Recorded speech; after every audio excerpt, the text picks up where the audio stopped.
Hey, welcome everybody. 5.3 and 5.4. They're both kind of similar, shorter sections. So I'm going to kind of throw them both at the same time here. So first of all, 5.3 deals with our sum and difference identities. Okay, so the sum and difference identities are going to be in front of you when you do this video. So I'm not going to write them all down. So what you're going to want to look at is down at the bottom left-hand side of your paper, the sum and difference identities. You'll notice that we have one for sine, actually two for sine, two for cosine, and two for tangent, basically split up between the sum and the difference, two different identities. But they're ones that actually will be helpful if you were to memorize them. And I know I say memorize a lot, but this particular thing, this particular chapter, it's always useful to memorize some of your identities so you don't have to always go back to your identity paper. All right, so the way we can do these two particular questions using the sum and difference identity, let's first just start with saying, okay, let's say I had the sine of, A. Well, let's not use A. I don't want to use A. Let's use the, how can I do this? Let's say the sine of 100 plus the, not sine, sine of 100 plus 10. Well, this tells me it's a sum inside the sine, which tells me it's got to be the sine of the first one times the cosine of the second plus the sine of the second times the cosine of the first one. Now that doesn't really help me in this particular question because I don't know what the sine of 100 is or the cosine of 10. And if I was just going to use the calculator here, I might as well just have used the calculator back here. But in this particular question here, the first one, the tangent of 15, what I want to do is I want to be able to write this as the tangent of the sum or difference of two special angles. So basically, I'm asking, hey, what's the exact value? I don't care what the stupid decimal approximation of this is anymore. And I'm going to say, okay, tangent of 15. Well, doing a quick little math, I could say, well, that's actually a tangent of 45 degrees minus 30 degrees, which tells me I need the difference of a tangent. So the difference of a tangent is going to be tangent of the first one minus tangent of the second one divided by 1 plus tangent of the first times the tangent of the second. You got to remember these are all degrees. Well, the tangent of 45. Oh, now we're going to find some exact answers because these are nice special angles. The tangent of 45 degrees is 1. The tangent of 30 degrees is root 3 over 3.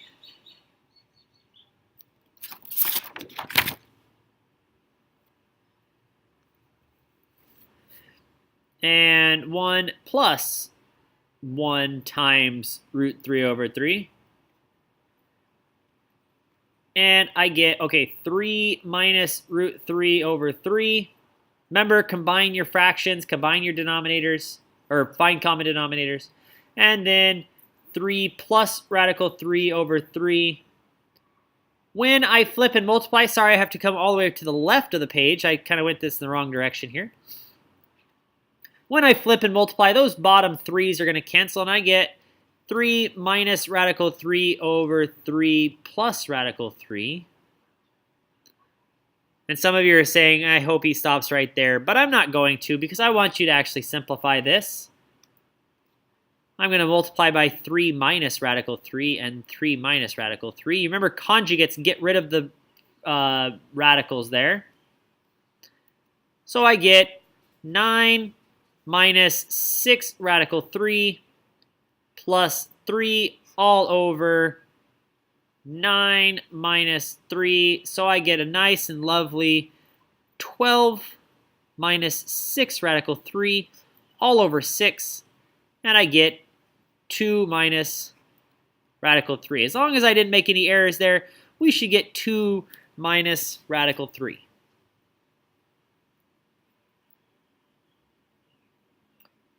All right, so notice if you plug this in your calculator, you should probably get 2 minus radical 3, which is a decimal approximation for tangent 15 degrees. All right, what about sine of 11 pi 12ths? Well, 11, I know 11 is 5 plus 6, so let's hope that 5 plus 6 makes a little bit of sense here. It's sine of 5 pi 12ths plus 6 pi 12ths. No, that doesn't help at all. Darn, 5 pi 12ths just doesn't work. Darn. What about, I don't know. Well, I do know. Don't worry about this. What if I had some sort of fourths and thirds? These ones are hard, right? And you're trying to split up 11 pi 12ths being the sum of two different things.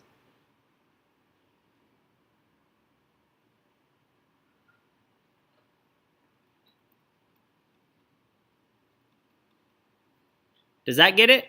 Pi fourths plus pi thirds? That's going to be 4 plus 3. That's 7. It's close. What about 2 pi thirds? Well, this is going to be 3 pi 12ths plus, what, 8 pi 12? Oh, look, 11. You see, even I had to think about it a little bit, so I need pi fourths and 2 pi thirds. All right, so sine of, and guys, obviously you could have changed this to a degree and figured out a very nice sum, but I like to do these with fractions. I like to make things a little bit more challenging for myself. So pi fourths plus 2 pi thirds,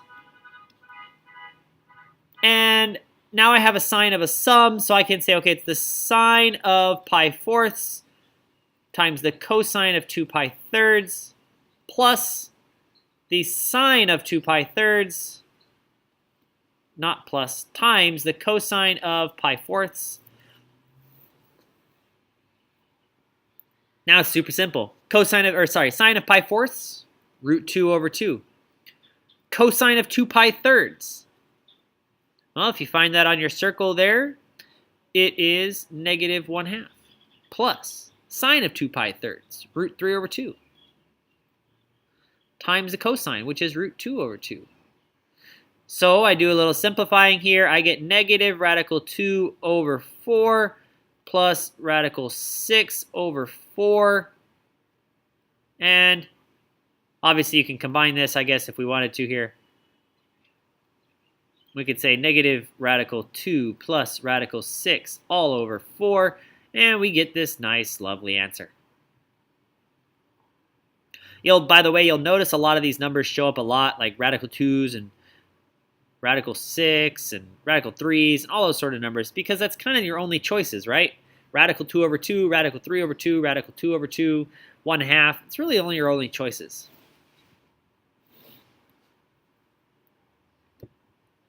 All right. I could do the other direction here, and obviously this is just kind of a just a practice is using the sum and difference identities. I look at this particular first one here. I say, okay, sine times cosine minus cosine times sine. And I look at this, and it tells me that it's got to be sine of u minus v. Well, u being the first degree and v being the second degree, I get the sine of 42 minus 17 is the sine of 25? Well, I can't figure that answer out, so that's as far as we go. Just write the expression as the sine, cosine, or tangent of an angle.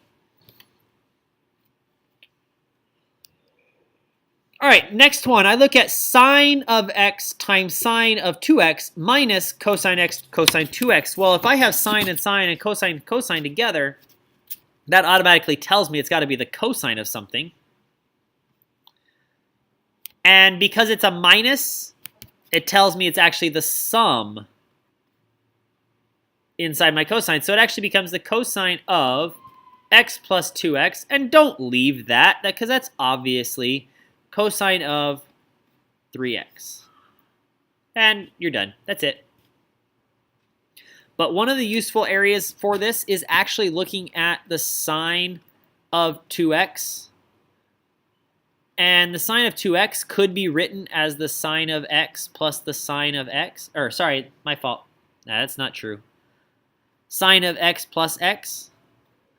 And you could actually write this as, let's say, okay, sine x cosine x plus sine x cosine x. And I get 2 sine x cosine x. Very useful one. This actually ends up being one of our angles or one of our identities in a few minutes here, actually. So kind of keep that in the back of the mind. We can rewrite 2x as the sum of x plus x. All right, where are we going to go here? We're going to prove, and you'll notice that this is one of our, actually it's not our cofunction identity. I mistake there. That's not our cofunction because our cofunction says plus pi halves, not pi. All right, so using the sum identity for sine, I can say sine of x cosine of pi plus sine of pi cosine of x. And I can do some simplifying. Cosine of pi is going to be 0, so I get sine x times 0 plus the sine of pi, or sorry, cosine of pi is not 0, goofball. Man, where's my head here? Cosine of pi is -1, and the sine of pi is 0. And I get -1 times sine is negative sine of x, and 0 times cosine is just 0. So, oh, look at that, we just proved it. We just did a proof. All right, same idea for the next one here. Let's just use the cosine of a sum. So cosine x, cosine 3 pi halves, minus sine x, sine 3 pi halves. And you look here and you go, okay, well, cosine of 3 pi halves is 0. Pretty sure I got this one right this time. Minus sine of 3 pi halves is -1.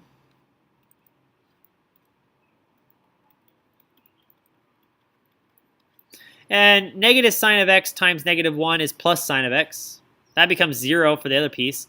And you get sine of x and check mark, done. You'll notice a lot of these proofs are really not too challenging for sum and difference identities, but they're good ones to know. These are all good ones. All right, so moving on to 5.4, these are our multiple angle identities. So if you're getting something like the sine of 2x, or the sine of x over 2, or actually we don't deal too much with the power reducing, but it's in there anyway. Let's take a look at what this is going to look like. So this is section 5.4 if you didn't see this big screen that says 5.4 on it, or a little screen if you're watching on your phone for some reason. All right, so let's use these identities here. Prove these two statements are equal. Now, here's the thing. This is the double angle identity.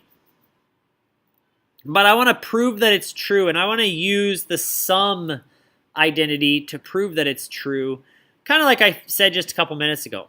I want to rewrite this as cosine of x plus x, and I can rewrite that as cosine x minus sine x sine x. Well, cosine x times cosine x is cosine squared. And you notice I get cosine squared minus sine squared. Well, here's where the idea of the proofs come in. You need to know where to go. I need to go to cosines only. So I want to get rid of this sine squared. Well, I know just off the top of my head that sine squared is actually equal to 1 minus cosine squared x. Which means I then get cosine squared x minus 1 plus, because minus minus, cosine squared of x. And look at there, I get 2 cosine squared x minus 1.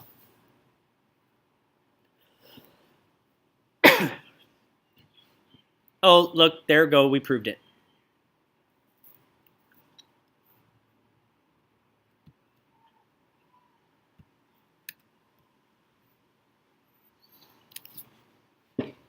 What about cosine of cosine of 6x? Now, this proof, you don't want to split this up into a whole bunch of sums. Not really, anyway. So what I want to do is I want to actually now use the double angle identity for cosine. Well, the double angle identity says if I have the cosine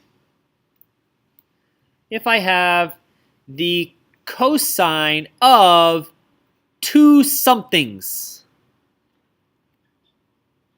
Well, in this case, I can say it's actually 2 times 3x. Right? Because 6x is 2 times 3x. So I can say this is actually equal to, that's actually it, right? Because it tells me my double angle identity says cosine of 2 somethings. So in this case, the cosine of 2u is equal to 2 cosine squared u minus 1. Well, in this case, my u is just 3x. So I'm just going to go straight ahead and say, okay, well, that's just 2 cosine squared 3x minus 1 because the 3x was really my u to begin with. Oops. All right, let's find all solutions. Now, this is kind of a new thing for us, finding all solutions. Oh, this looks challenging. All right, so let's see what this is going to say. Here we're solving, by the way. Notice there's an equal sign. It doesn't say prove. So we're going to actually solve. Well, in order to solve these equations, it's usually a little bit easier if both of the signs are kind of the same. But notice I have a double angle and a single angle. So what I want to do is I want to get rid of this double angle, and I know how to do that using my double angle identity. Sine of 2x is actually equal to 2 sine of x cosine of x. So I'm going to say it's equal to sine of x. Now, because we are solving this equation, I can subtract 2 sine of x from both sides and set it equal to 0. Well, now we're just getting into these ideas of, I can just factor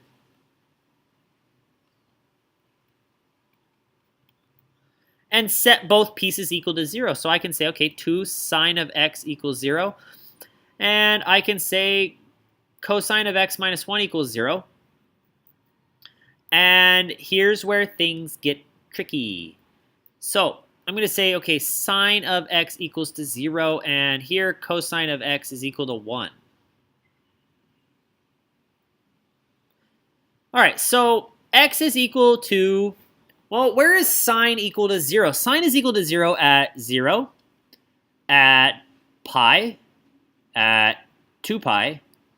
It's actually, if you keep going around the circle, just continue. It's 3 pi, and 4 pi, and 5 pi, and I don't want to keep writing because I'm going to be here forever. And I could go negative. I could go in the other direction. So what I want to do here is, when it says find all solutions, now there's going to be a couple different questions here. When I say find all solutions, that means write an expression that will get an answer for every single one. Now, if you notice that if I had this this thing 0, pi, 2 pi, 3 pi, dot, dot, dot. And if I went backwards, negative pi, negative 2 pi, dot, dot, dot. This is going to continue, and I could write this as, starting with the smallest one, 0, plus, I just want to see how far apart are these all. I noticed that all of them are pi units apart. They have a common difference of pi. So I'm going to say pi, common difference is kind of like slope, n. So n is my variable. And notice n could be any number. If I plug in a 1, I get pi. If I plug in a 7, I get 7 pi. It's part of the answer. And you could simplify this answer to n pi. Now that's all solutions. That's every single one of them. Same thing goes for cosine of x equals to 1. Well, cosine of x is equal to 1 at 0, at, it's 2 pi, and continuing around, I get, 4 pi? And so on and so forth. That means I can represent this. The common difference between them all is 2 pi. So I'm going to say it's actually 2n pi, putting the variable wherever I feel like it here. Or you could say 2 pi n, or n 2 pi, I guess, if you really want to. The other way this question is going to be slightly varied is saying find all solutions on the interval from 0 to 2 pi. That's just wants all of the answers on one circle, not on 2 circles and 6 circles and infinitely many circles. All right? But I don't like dealing with both of them at the same time here. Okay, what else do I have here? What about cosine squared plus cosine equals cosine of 2x?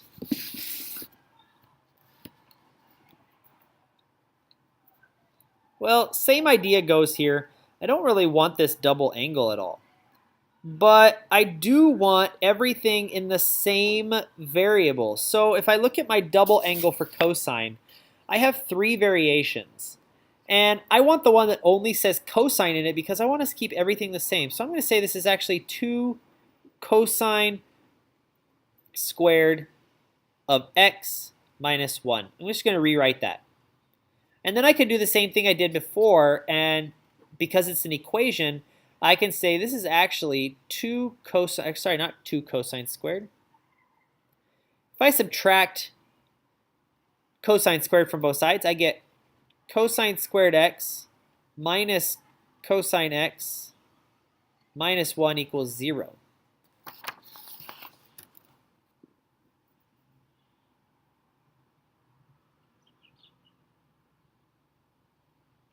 Well, this doesn't look very nice. And you might have had to graph this particular version, or I even wrote the problem down wrong. Who knows anymore, right? Let's change this to a 2 right here to make this a possible problem. And actually, I think I want to do that. I want to change this to a... shoot. I kind of messed this problem up, didn't I?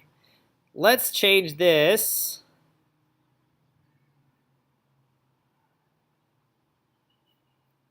Oh, goodness. I wrote a bad problem here. Hate it when I do that. And because I'm mid-video, I can't really rewrite this one. So we're going to scratch this one. And we're going to look at a different problem here. We'll come back to a different problem where we can factor. All right, I want to use the half angle identity on this next one, and I want to find the exact value. So up here at the top, I'm going to say, okay, tangent of 195 degrees is actually equal to tangent of what? It's something over 2. Well, if I just multiply this by 2, I get 383.90.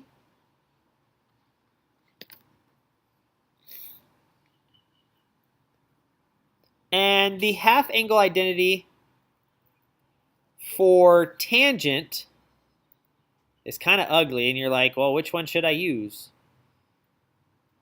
I don't know. Use the easier one. I wouldn't use the square root one, really, but you can.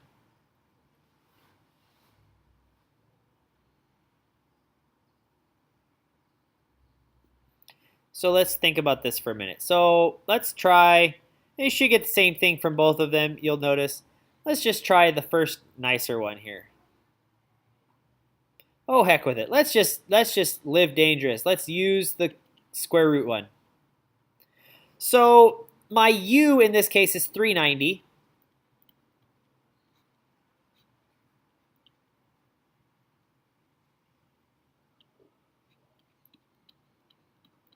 And if you don't know where 390 is, 390 has a coterminal angle to 30 degrees in quadrant 1. Well, in quadrant 1, cosine of 30 degrees is root 3 over 2.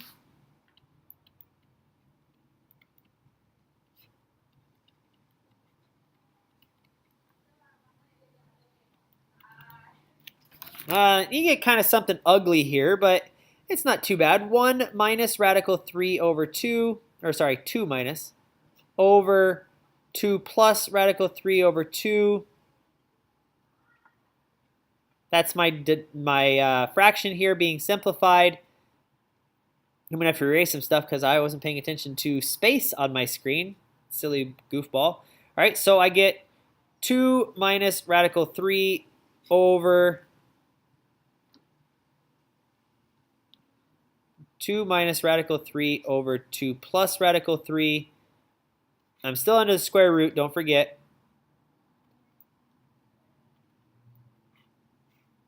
And if you simplified this like before, I have to multiply by 2 minus radical 3. So I get 4 and a plus 3, which makes 7, minus 4 radicals of 3, all over 4 minus 3, which is 1. Well, that's nice because it kind of goes away, right?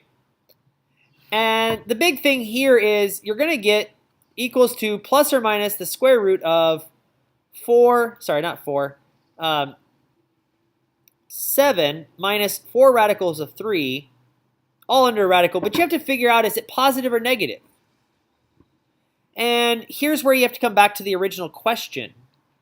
Tangent of 195. Well, you have to look, what quadrant is that in?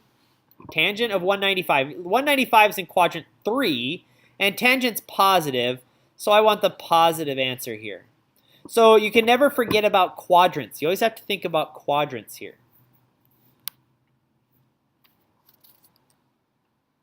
Especially for tangent, because tangent's kind of goofy sometimes.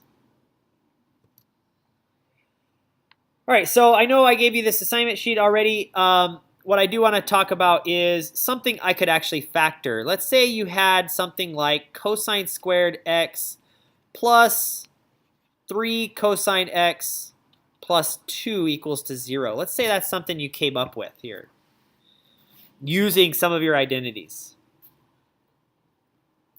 And this factors to cosine x plus 2 and cosine x plus 1.